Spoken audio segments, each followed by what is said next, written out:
अस्सलाम वालेकुम। So this is me Tamanya from Urdu mom और आज मैं रिव्यू करूँगी धूप की दीवार का एपिसोड 3 और 4। So don't mind my clothes, मैं कुछ और चीज़ शूट कर रही थी तो इसकी वजह से मैं सोचा कि अभी मैं और कपड़े क्या बदलूँ, सो मैंने सोचा इन्हीं कपड़ों में शूट कर लेती हूँ। So today we are going to talk about Dhoop की Deewar episode 3 and 4. I have already reviewed episode 1 and 2 and I'll leave the link below so that if you want to watch those reviews first, आप वो देख सकते हैं। मेरा purpose ये होता है रिव्यू देते हुए कि उसमें कोई स्पॉयलर्स ना हो। सो अगर आप रिव्यू देखें तो आपको ये ना हो कि आपके लिए कोई स्टोरी आपको पता चल जाए। As I said that episode 1 और 2 में भी ज़्यादातर वही हुआ था जो हमने ट्रेलर में ऑलरेडी देखा था एंड जो ये एपिसोड 3 और 4 थे वो उसी की कॉन्टिन्यूएशन में थे। So let's take a little step back. Dhoop की दीवार जो है it is written by Umera Ahmad और इसके अंदर स्टार कर रहे हैं सज्जल अली और आहद रज़ा मीर और पाकिस्तान की एक बहुत ही स्टेलर इसके अंदर कास्ट है जिसके अंदर शामिल हैं Sameena Ahmad, Manzar Sehbai, we have Savera Nadeem and we also have this other lady जो उसके अंदर थी। मेरी ज़ात ज़रा बेनिशान में, मुझे इस वक्त पता नहीं क्यों उनका नाम याद नहीं आ रहा, but she is a phenomenal actress. अभी मेरे जहन में नाम आएगा तो मैं बताऊंगी। बट पूरी ही कास्ट बहुत ही ज़बरदस्त है और इसके अंदर ये एक स्टोरी है पाकिस्तान और इंडिया की। सो अक्रॉस द बॉर्डर स्टोरी है। इसके अंदर एक वॉर का एंगल बड़े डिफरेंट तरीके से दिखाया गया बिकॉज इसके अंदर ग्रीफ को एड्रेस किया गया है। सो जो ये 2 एपिसोड्स थे 3 and 4 ये काफ़ी सैड थे एंड आई थिंक कि क्योंकि उमेरा अहमद एक बहुत अच्छी राइटर हैं तो उनकी जो पावर ऑफ ऑब्जर्वेशन है वो बहुत ज़बरदस्त है।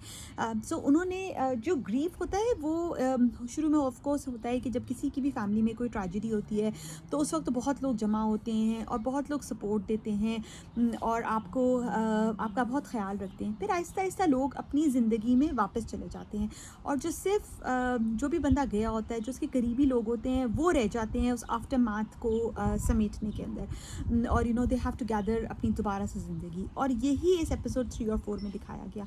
आई थिंक किसी का भी अगर कोई बहुत करीबी इस दुनिया से गया होगा तो वो इससे बहुत रिलेट कर पाएंगे। कुछ लोगों को लगेगा कि ये बहुत सैड एपिसोड्स थे, मगर मुझे लगता है कि ये एपिसोड्स बहुत ही सेंसिटिव थे क्योंकि उसमें उन्होंने जो इमोशन है, ह्यूमन इमोशन ऑफ ग्रीफ है, उसको बड़े बहुत ही सेंसिटिव तरीके से डील किया है। इसके अंदर ऑलरेडी ऑल्सो थोड़ा सा जो एक आप एज करते हो, जो समीना अहमद और मंजर सहबाई के जो कैरेक्टर्स हैं मुझे दोनों बहुत ही स्वीट लगते हैं और इसके अंदर उन्होंने दिखाया है कि जो चैलेंजेस होते हैं जब आप बूढ़े होते हो और आप जो बूढ़ों के जो इमोशंस होते हैं उनको बहुत अच्छे तरीके से, बहुत सेंसिटिव तरीके से रिलेट किया गया है। ये उमेरा अहमद की राइटिंग की एक बड़ी ख़ास बात है कि उनकी कोई भी चीज़ इन योर फेस नहीं होती, कोई लाउड डायलॉग्स नहीं होते, कोई शोर शराबा नहीं होता, बड़े डायलॉग्स भी बहुत सिंपल वर्ड्स के होते हैं और बड़े प्यार से एक बात समझाई जाती है। सो अब यही हो रहा है दोनों साइड्स पे, फैमिलीज़ पे, पाकिस्तान के अंदर भी और इंडिया के अंदर भी जो दोनों फैमिलीज़ हैं। जो सज्जल भी अपने घर का बड़ा बेटा है और सज्जल जो है वो अपने घर की बड़ी बेटी है और आहद जो है अपने घर का बड़ा बेटा है और उन्होंने अब वो अपनी जो फैमिली है, मदर्स ऑफ कोर्स दोनों की डिस्ट्रॉट हैं और बट नाउ अब छोटे बहन भाइयों को संभालना, घर की जिम्मेदारी, वो सब इन दोनों पर आ गई है और वो दिखाते हैं कि कैसे वो ग्रीफ में उनको एक कनेक्शन मिलता है बिकॉज ऑब्वियसली हमने जो पिछले 2 एपिसोड्स में देखा था कि उनकी एक कॉन्फ्लिक्ट चल रही थी, बट अब ये होता है कि अब उनको एहसास होता है कि उनमें क्या कॉमनैलिटी है और क्या चीज़ उन दोनों को आपस में जो ग्रीफ है बिकॉज़ दोनों उससे सिमिलरली गुजर रहे हैं।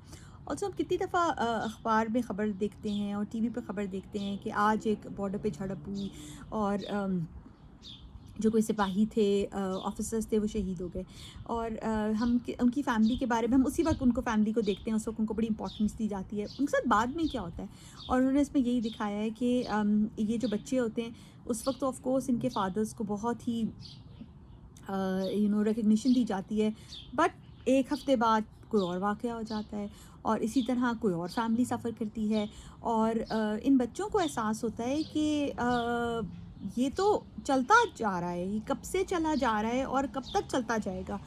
पाकिस्तान और इंडिया के अंदर अब तक 3 मेजर वॉर्स हो चुकी हैं, 4 कुछ लोग कहते हैं। सो ये कब तक सिलसिला चलता रहेगा। अभी खैर मैं इस ड्रामे के अंदर उन्होंने पॉलिटिकल चीज़ बिल्कुल पॉलिटिक्स को दूर रखा है और उसमें उन्होंने फैमिली और ह्यूमन एंगल ज़्यादा दिखाया है। सो इसके अंदर फिर वो यही दिखाते हैं कि जो दोनों साइड्स, अब दोनों की जो फैमिलीज़ हैं वो भी कैसे, ये भी एक बहुत ही ज़िंदगी की हार्श रियलिटी है कि जो फाइनेंसेस इन्वॉल्व हो जाती हैं, लॉजिस्टिक्स इन्वॉल्व हो जाती हैं, और दोनों की जो फैमिलीज़ हैं अब वो आकर इनकी जो कोर फैमिली है उसके अंदर इंटरफेयर करते हैं। बहुत ही सेंसिटिव 2 एपिसोड्स थे, बहुत सैड थे। और जैसे कि सज्जल और जो आहत है दोनों इतने अच्छे एक्टर्स हैं, और जो दोनों के जो मदर्स के कैरेक्टर्स हैं वो भी इतनी स्ट्रॉन्ग दोनों औरतें हैं, that it will be very interesting to see. अभी जो है ना, ये जैसे अभी ये थोड़ा लो की तरफ जा रहा है कि जो इमोशंस है लो जा रहे हैं, so it will be very interesting to see कि कैसे these young people they are able to deal with this situation और इसको कैसे हैंडल करते हैं। तो इस धूप की दीवार को आप देख सकते हैं ZEE5 के ऊपर। This is an online platform. मैंने इसकी सब्सक्रिप्शन ख़रीदी थी कनाडा के अंदर। I paid $999। कोई मुझे बता रहा था कि यूएस के अंदर आई थिंक $599 है, if I am not right, तो मुझे करेक्ट कर दिएगा। कुछ रीजन्स के अंदर ये रिस्ट्रिक्टेड है, तो ये पर मंथ फ़ीस है इसकी, सब्सक्रिप्शन मंथली सब्सक्रिप्शन है। और ये इस तरीके से चल रहा है, जो इसके एपिसोड्स हैं कि हर फ्राइडे को 2 एपिसोड रिलीज़ होते हैं। सो पिछले फ्राइडे 2 एपिसोड से एपिसोड 1 और 2 का मैंने रिव्यू किया। इस फ्राइडे एपिसोड 3 और 4 रिलीज़ हुए जिनका मैंने रिव्यू किया। मैंने सुना है कि 14-15 अगस्त को इसका फिनाले होगा, so it will be interesting to see कि ये स्टोरी कहाँ किस तरफ जाती है। But I would say that do watch Dhoop की दीवार। इट्स डेफिनेटली धूप की दीवार जो है ना, वो पाकिस्तानी ड्रामास की जो स्ट्रॉन्ग पॉइंट्स हैं उनके ऊपर खेलता है। यानी वो आपको हमारे ड्रामास की क्या खूबसूरती है कि डायलॉग डिलीवरी बहुत अच्छी होती है, बड़ी खूबसूरत उर्दू का इस्तेमाल होता है, कोई वल्गैरिटी नहीं होती। आप पूरी फैमिली के साथ मिलकर देख सकते हैं, और जो ह्यूमन इमोशंस होते हैं उनको बहुत अच्छे तरीके से डिपिक्ट किया जाता है। लोगों को लगता है कि ये रियल लाइफ के करीब है। तो धूप की दीवार के अंदर भी इन्हीं स्ट्रॉन्ग पॉइंट्स पे प्ले किया गया है। और मैं पिछले रिव्यू में ये बात कहना भूल गई थी, बाद में मुझे याद आया था कि आई लव कि जितने हमारे एक्टर्स जो हैं जो इंडियन जो प्ले कर रहे हैं कैरेक्टर्स को, उन्होंने बहुत they have done a wonderful job कि जो एक इंडियन जो डायलेक्ट होती है उसको पिक करने के लिए, जैसे कुछ लफ्ज़ होते हैं जो इंडिया में कहे जाते हैं जो यहाँ नहीं कहे जाते, तो पाकिस्तान में नहीं कहे जाते, तो उन्होंने बड़े अच्छे तरीके से जैसे जिस तरीके से आहत बात करता है, आहत की दादी बात करती हैं, आहत की अम्मी बात करती हैं, तो वो वाकई लगता है कि क्योंकि हमारा बॉलीवुड के थ्रू बहुत एक्सपोजर है कि इंडिया में कैसे बोला जाता है, तो वो बिल्कुल उसी तरीके से बोलते हैं, जो बहुत एक अच्छी डिपिक्शन है कंपेयर टू जो बॉलीवुड में पाकिस्तानियों को दिखाया जाता है। बिकॉज पाकिस्तानियों को बहुत ही कैरिकेचर दिखाया जाता है बॉलीवुड के अंदर कि जी वही आंखों में सुरमा, सर के ऊपर वो नमाज की टोपी, और वो बस जी जनाब कर रहे होते हैं। लाइक पाकिस्तान में कौन जनाब करता है। तो बट इसके अंदर I think they have done a very good job of realistically showing India. जो इसके अंदर इंडिया पाकिस्तान के अंदर उन्होंने लाहौर दिखाया है, और उन्होंने उस तरफ जो है इंडिया के अंदर उन्होंने अमृतसर दिखाया है। तो I was lucky enough to visit Amritsar. ये बहुत पहले की बात है, 2004 की बात है, जब परवेज़ मुशर्रफ का दौर था, तो बहुत एक्सचेंज हो रही थी, कल्चरल एक्सचेंज हो रही थी, तो I was able to go as a university student.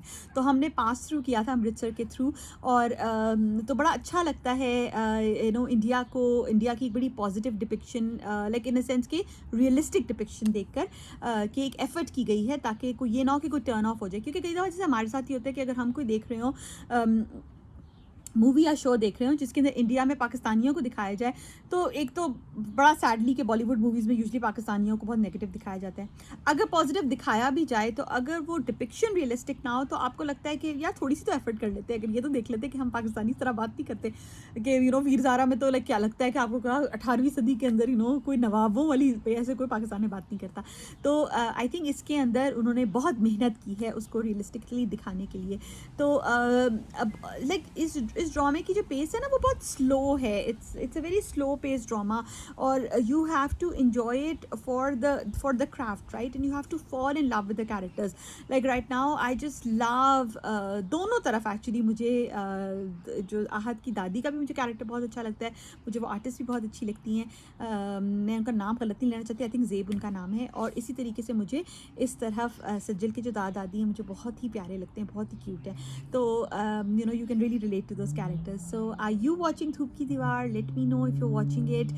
If you're not, do watch it. I think we should encourage इस तरह का क्रॉस कल्चरल डायलॉग, और इस तरह का जो मीडिया जो है इससे एक बहुत पॉजिटिव रोल आ सकता है. और अब तो दुनिया इज़ क्या कहते हैं कि ग्लोबल है, हर कोई हर एक की बात सुन सकता है.